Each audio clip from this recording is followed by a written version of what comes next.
Luzerne County will soon have a brand new 911 digital communication system, hopefully by the end of the year. I'm pleased to be joined right now by the man who is the head of all of this, Fred Rosenkrantz, who is the Luzerne County 911 Executive Director. Thank you so much for joining me, Mr. Rosenkrantz. Why was this so desperately needed, an upgrade? We've been talking about this and looking at the system for over 5 years now. And one of the major reasons is end of life from the manufacturer. Like anything, technology changes rapidly, and this current system that we're using is an analog system that has been in place for nearly 20 years.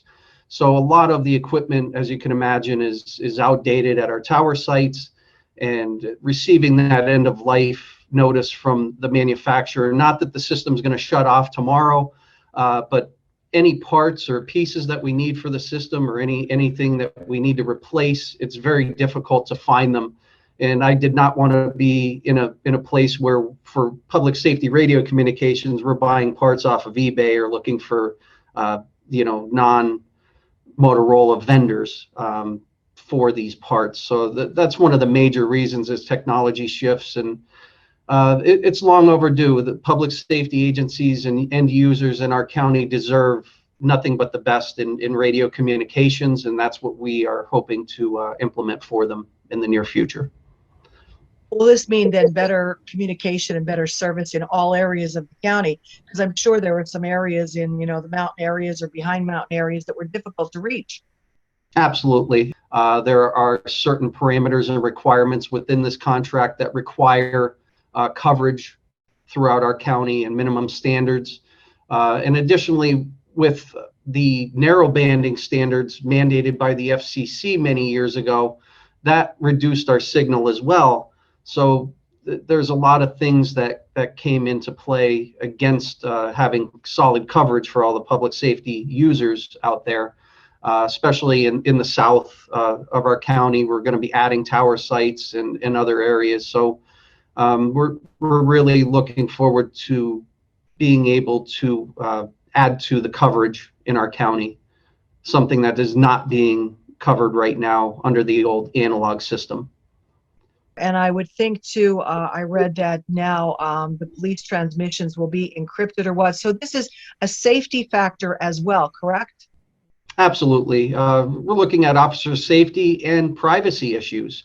If, as we discussed, if you were to be pulled over tomorrow or today on your way home, potentially in Scannerland, that could be broadcasted nationwide now with Broadcastify, your name, date of birth, address information. A lot of that information on traffic stops specifically is given out over the radio now.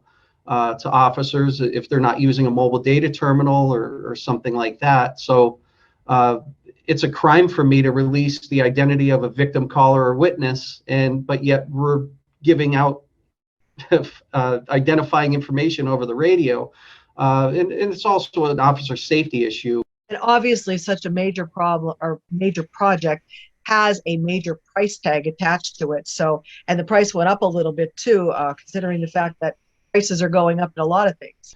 So to construct a new tower and the construction costs, the steel costs, coupling all that together, you're looking at around $350,000 to $400,000 per site.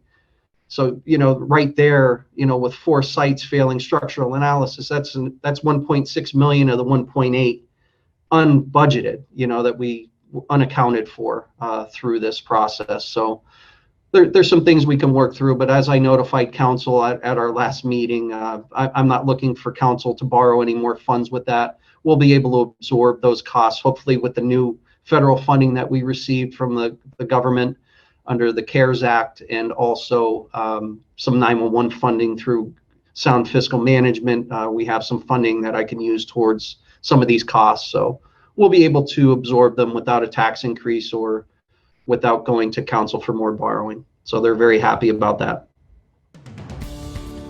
Today's news feature is brought to you by Frankie's Pizzeria and Restaurant in downtown Hazleton. For more information on their specials, hours, and where you can find their delicious tavern pizza, you can call 570-454-6000 or you can visit their Facebook page.